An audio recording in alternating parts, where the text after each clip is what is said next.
Baiklah, kami dari kelompok 5 pada kesempatan kali ini akan membuat video simulasi terkait dengan capaian pembelajaran mengenai klasifikasi makhluk hidup.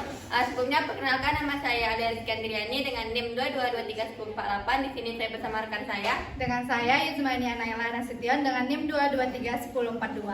Saya Muhammad Dani dengan NIM 2231135. Saya Fiania Sari dengan NIM 2231046. Oke, assalamualaikum warahmatullahi wabarakatuh. Waalaikumsalam warahmatullahi wabarakatuh. Selamat siang anak-anak ibu semuanya. Siang, Bu. Oke, sebelum kita masuk ke pembelajaran kita pada hari ini, mungkin kita berdoa dulu. Ada yang memimpin berdoa, silakan ketua kelasnya untuk dipimpin doanya terlebih dahulu. Cukup. Berdoa mulai. Bismillahirrahmanirrahim.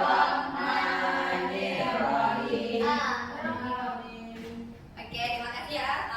Baiklah, mungkin ibu mau nanya kabar semuanya dulu. Gimana hari ini? Kabarnya baik, sehat? Sehat. Masih semangat kan belajar sini? Oke. Mungkin ibu bakalan cek absensinya terlebih dahulu ya. Silakan bu, ibunya mengambil absensinya. Oke, sebelumnya kita ibu absen ya. Yulia Hafizah. Adik. Zaulia Midani. Adik. Zafira Safitri. Adik, Bu. Abel Ali Safitri. Adik.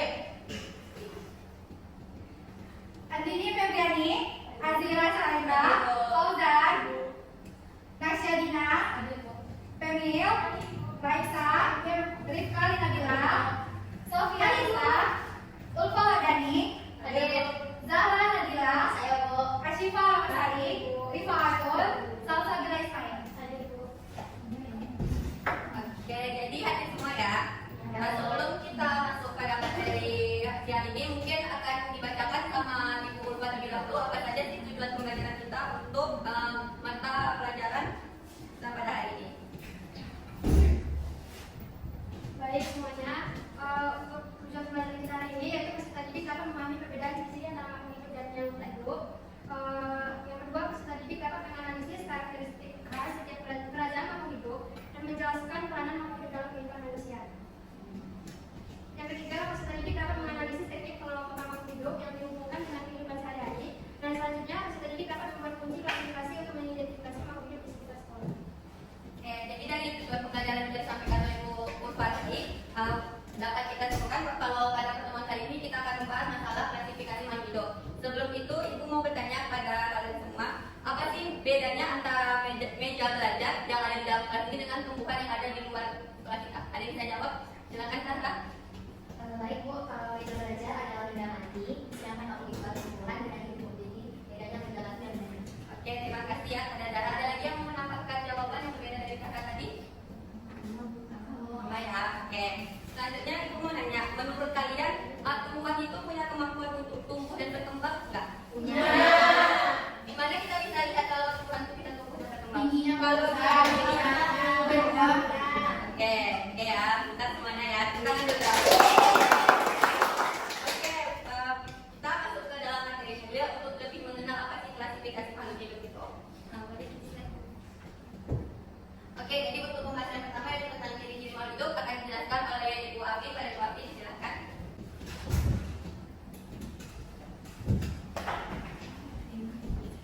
Baik semuanya anak-anak, jadi kita akan membahas mengenai ciri-ciri makhluk hidup.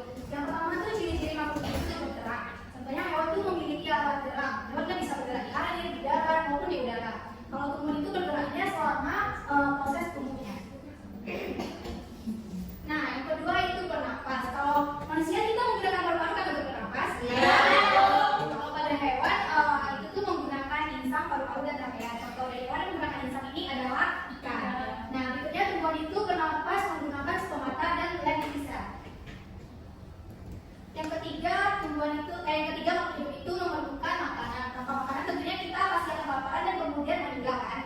Nah, jadi hewan ini hewan ini terbagi tiga dalam makanannya. Yang pertama yaitu herbivora, yaitu pemakan tumbuh-tumbuhan. Yang kedua karnivora, pemakan daging. Dan yang ketiga yaitu omnivora, bisa makan daging, bisa makan tumbuhan. Nah, berikutnya tumbuhan ini makanannya itu berupa air dan zat hara. Yang keempat mengeluarkan zat sisa atau ekskresi. Pada manusia, zat sisa kita itu terlihat pada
tidak mempertahankan dirinya dan tidak menanggapi rangsangan. Seperti pertanyaan ibu di awal tadi, yang termasuk ke dalam benda tak hidup itu adalah meja, karena meja memiliki ciri-ciri seperti benda tak hidup yang ditampilkan pada PPT kan. Itu yang membedakan kenapa benda meja itu dikatakan sebagai benda tak hidup, bukan benda hidup. Selanjutnya benda itu ada 3 wujudnya, yaitu ada benda padat, benda cair, dan juga benda gas. Selanjutnya yaitu mengenai keanekaragaman makhluk hidup. Makhluk hidup itu di dunia memiliki keanekaragaman bentuk, ukuran, habitat ataupun tingkah lakunya. Perbedaan yang terjadi di antara individu-individu tersebut disebut dengan variasi. Selanjutnya, untuk lebih gampang mempelajari mengenai keanekaragaman makhluk hidup ini dilakukan adanya klasifikasi. Klasifikasi dilakukan untuk memudahkan mempelajari makhluk hidup yang ada di bumi ini. Selanjutnya yaitu klasifikasi makhluk hidup sendiri itu diperkenalkan pertama kali oleh penemu yaitu Carolus Linnaeus. Klasifikasi sendiri merupakan satu cara dan sistematis dalam mempelajari objek dengan melihat persamaan dan perbedaan ciri-ciri dari makhluk hidup itu sendiri. Ilmu yang mempelajari klasifikasi itu sendiri disebut dengan taksonomi. Selanjutnya itu ada beberapa tahapan klasifikasi makhluk hidup. Yang pertama yaitu mengidentifikasi ciri-ciri dari makhluk hidup itu sendiri. Selanjutnya kita akan mengelompokkan makhluk hidup tersebut berdasarkan dengan persamaan yang telah kita temukan. Lalu apabila dari satu kelompok ditemukan perbedaan untuk individu, maka bisa dipisahkan dari pengelompokan tersebut. Berarti dia tidak masuk ke dalam pengelompokan yang ke dalam bagian kelompok yang kita kelompokkan berdasarkan persamaannya. Selanjutnya yaitu klasifikasi makhluk hidup itu ada diatur dalam urutan taksonomi. Bisa dilihat pada gambar. Yang pertama itu adalah kingdom, phylum, class, order, family, genus, dan spesies. Itu yang lebih umum dipelajari untuk tingkatan SMP. Sementara untuk domain dan lab itu belum kalian pelajari untuk semester ini. Kita akan pelajari di kelas berikutnya. Yang kita pelajari untuk pertemuan kali itu hanya kingdom, phylum, class, order, family, genus, dan juga spesies. Dalam sistem klasifikasi ini, makhluk hidup dikelompokkan dalam satu tingkatan takson, yang mana apabila semakin sedikit persamaannya, maka akan semakin jauh tingkat kekerabatan dari makhluk hidup tersebut. Bisa dilihat ya, itu contoh dari urutan taksonomi dari tumbuhan cempaka, yang mana kingdomnya Plantae, phylumnya Spermatophyta, termasuk ke dalam golongan kelas Magnoliophyta, ordonya Magnoliades, family Magnoliaceae, genus Miseria, dan untuk nama spesies dari tumbuhan cempaka itu sendiri yaitu Miseria campaka. Jadi kalau untuk nama latin atau nama dari spesies, nama ilmiah dari suatu tumbuhan atau hewan itu dilihat dari nama spesiesnya. Selanjutnya yaitu mengenai fungsi identifikasi akan dijelaskan oleh Ibu Dian. Pada Dian, silakan. Terima kasih Pak Iqbal ya. Baiklah, selanjutnya kita memasuki kunci identifikasi. Di mana kunci identifikasi itu sendiri merupakan petunjuk yang dapat digunakan untuk mengidentifikasi kelompok maupun jenis organisme. Pada kunci identifikasi ini tercantum ciri-ciri organisme yang akan diidentifikasi yang bersifat spesifik. Anak-anak sekalian bisa melihat contohnya yang ditemukan pada PPT yang kami buat. Selanjutnya yaitu metode penamaan ilmiah. Linnaeus mengemukakan sistem binomial nomenklatur untuk membuat nama ilmiah. Nah, selain itu juga ada aturannya, yaitu yang pertama terdiri dari 2 kata Latin, yaitu kata pertama menunjukkan genus, huruf pertama ditulis dengan huruf kapital. Selanjutnya kata kedua merupakan petunjuk spesies yang diawali huruf kecil. Selanjutnya yaitu ditulis dengan huruf miring atau garis bawah. Dan ada manfaat klasifikasi itu sendiri, yaitu yang pertama memudahkan mengenal makhluk hidup, yang kedua memudahkan mempelajari makhluk hidup, yang ketiga yaitu mengetahui adanya hubungan kekerabatan antar makhluk hidup. Selanjutnya yaitu pengembangan sistem klasifikasi. Yang pertama yaitu ada kingdom Monera. Anggota kingdom Monera adalah makhluk hidup bersel satu atau uniseluler yang tidak memiliki membran intri atau prokaryotik. Pada umumnya, organisme ini berkembang biak dengan cara membelah diri. Anggota kingdom Monera meliputi bakteri dan ganggang biru atau Cyanobacteria. Yang kedua yaitu ada kingdom Protista. Protista memiliki membran inti atau eukaryotik, bersel tunggal, dan multiseluler. Protista dibedakan menjadi protista mirip hewan atau protozoa, atau protista mirip tumbuhan yaitu alga atau ganggang, dan protista mirip jamur. Yang ketiga yaitu ada kingdom fungi. Anggota fungi adalah berbagai macam jamur. Fungi memiliki membran inti, dinding sel terbuat dari zat kitin, tidak memiliki klorofas sehingga tidak dapat berfotosintesis, dan ada yang uniseluler maupun multiseluler. Tubuh jamur tersusun atas benang-benang yang disebut lifa. Kumpulan lifa disebut dengan miselium. Tubuh jamur disebut paus. Jamur hidup sebagai saprofit atau parasit dan berkembang biak dengan spora. Nah, untuk simbiosis mutualisme antara jamur dan ganggang membentuk lumut kerak atau lichenes. Lumut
Contoh selanjutnya ini pada hewan invertebrata, yaitu yang dimana invertebrata ini memiliki arti, yaitu hewan yang tidak memiliki tulang belakang.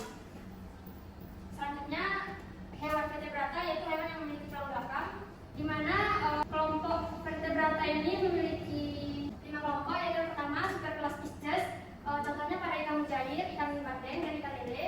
Selanjutnya kelas amfibia, contohnya pada kakak. Selanjutnya kelas reptilia, contohnya buaya, kadal, penyu, dan ular. Selanjutnya kelas apes, yang dimana contohnya pada kupu pipit, merpati, dan elang. Dan yang terakhir kelas mamalia, yaitu pada gajah, singa, orangutan, kelawar, dan lain sebagainya. Baik, mungkin itu pengantar materi kita untuk kelas hari ini. Selanjutnya untuk lebih mengetahui sejauh mana pemahaman kalian terhadap materi kita pada siang hari ini, Ibu akan membagikan lembar KPD yang akan dikerjakan secara berkelompok. Nantinya akan dibagikan oleh Ibu Abi sendiri. Yang mana kita ada berapa orang? 16, berarti dibagi 5 kelompok. 14.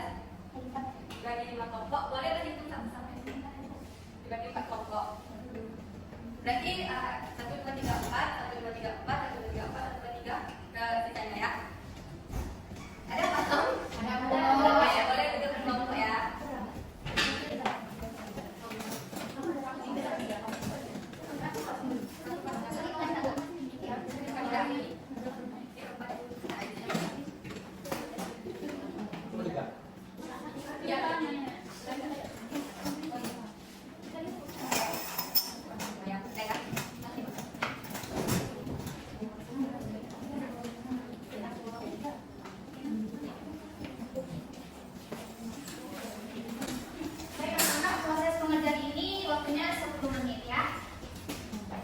A few moments later. Iya, silakan. Untuk yang nomor 2 itu kan katanya tulisan hasil ciri-ciri dari ganti dan makhluk. Terus di sini ada nomor keterangan. Itu kan ciri-ciri keterangannya apa, ciri makhluknya apa kan? Keterangannya itu apa bedanya gitu? Misalnya kalau makhluk keterangan itu kayak kalau benda mati itu, bisa kamu yakin satu apa? Di keterangan di benda mati itu tidak bergerak, sedangkan benda sebagai itu bergerak. Baik, kesimpulan. Ya, kesimpulan. Terima kasih Bu. Jawabannya Bu. Pada langkah kerja yang pertama, jodohan antara gambar dan nama benda makhluk hidup dengan cara menarik garis penghubung. Sedangkan di alfabet kami tidak ada yang jodohan itu. Oh itu ya, yang nggak ada yang gambar meja sehingga dia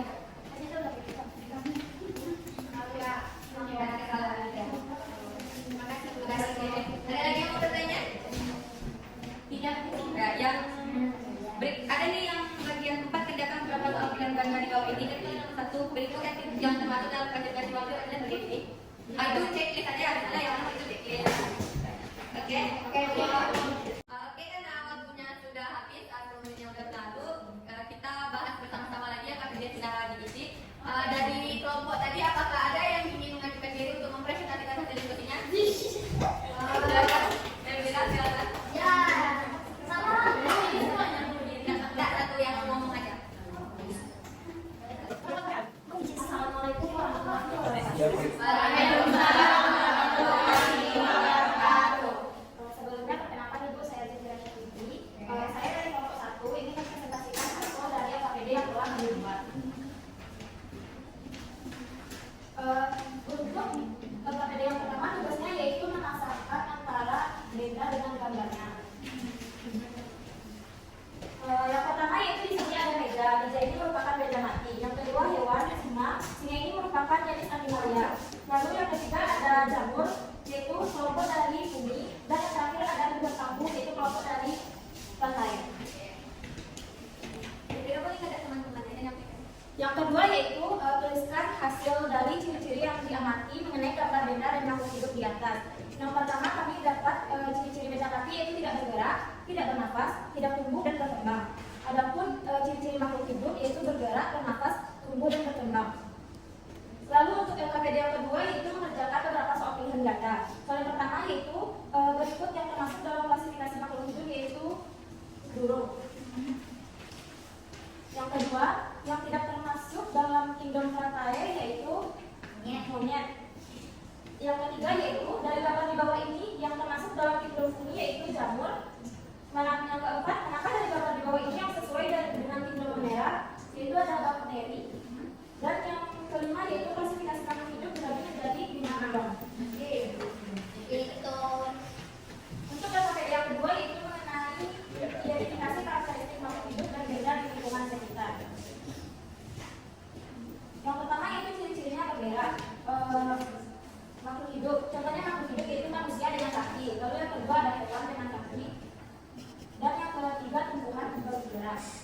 ciri-ciri yang kedua itu bernafas.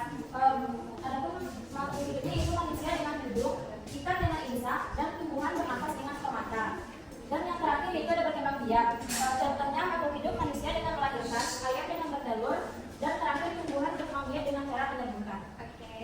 Dan adapun kesimpulan dari hasil pengamatan mengenai perbedaan ciri-ciri benda dan makhluk hidup ini yaitu dapat disimpulkan bahwa benda yang mati itu ciri-cirinya tidak bergerak, tidak bernafas, dan tidak berkembang biak serta tumbuh. Dan benda hidup itu bergerak, bernafas, dan tumbuh berkembang biak. Sekian dari saya. Assalamualaikum warahmatullahi wabarakatuh. Waalaikumsalam.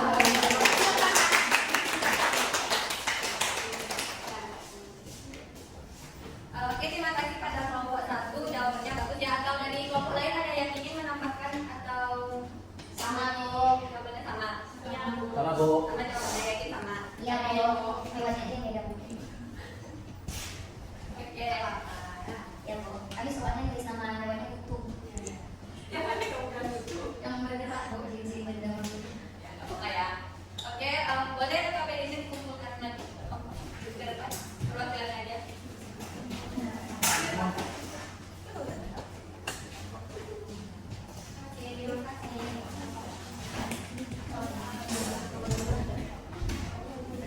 Baik, setelah pengerjaan KPD tadi juga setelah pemaparan materi dari kami juga dari presentasi dari kawan tadi ada yang mau ditanyakan nggak terkait klasifikasi makhluk hidup? Ya Bu. Ada, Bu? Ya, silakan Dara. Ini kan, Bu, dari materi yang Ibu presentasikan dan juga teman-teman semuanya itu, Bu, saya ingin bertanya tentang makhluk hidup. Nah, kenapa makhluk hidup itu ada klasifikasinya, Bu? Kenapa nggak langsung aja makhluk hidup? Sekian pertanyaan dari saya, Bu. Assalamualaikum warahmatullahi wabarakatuh. Nah, dari pertanyaan tadi ada yang bisa jawab? Tidak, Bu. Selamat. Nah, Bu. Oke, jadi saya bisa jawab apa yang dari teman-teman tadi. Silakan ini. Oke, kan gini, pertanyaannya tadi kenapa ada klasifikasi makhluk hidup? Jadi jawaban itu karena ibu untuk mempermudah mengenali makhluk hidup, untuk mengetahui ciri-cirinya, untuk mengelompokkan makhluk hidup itu makanya ada klasifikasi ibu biar mudah untuk mengenali intinya itu Bu. Oke, terima kasih. Ada lagi yang mau jawab ini? Ya Bu. Jadi itu simpulkan jawabannya. Dan dari yang Zahra kan bertanya kenapa ada klasifikasikan Bu. Itu kan di awal materi kita sudah dijelaskan kenapa ada klasifikasi makhluk hidup. Itu untuk mempermudah kita mulai dari makhluk hidup dan tambahan dari diri tadi itu sudah benar ya. Jadi agar kita lebih mudah untuk mengenai makhluk itu kalau dari kelompok-kelompokan gitu. Oke? Nah, setelah pembelajaran kita ini ada yang bisa menyimpulkan tentang klasifikasi makhluk hidup ini?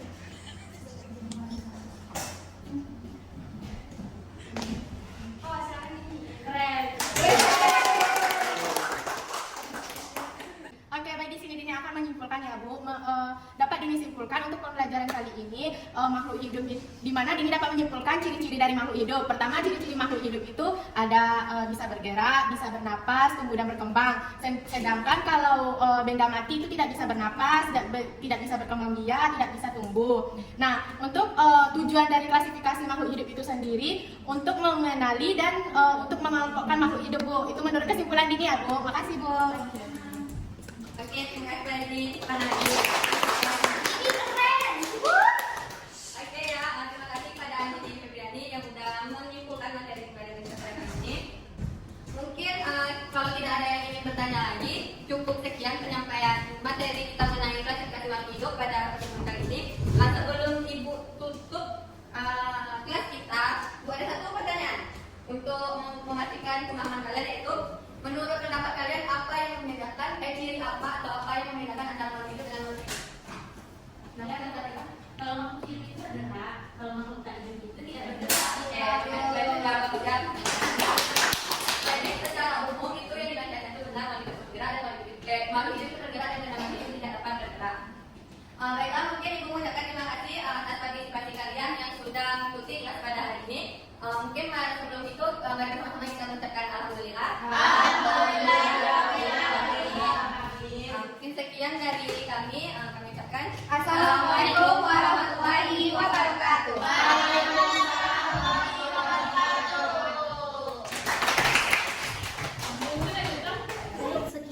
video pembelajaran dari kami.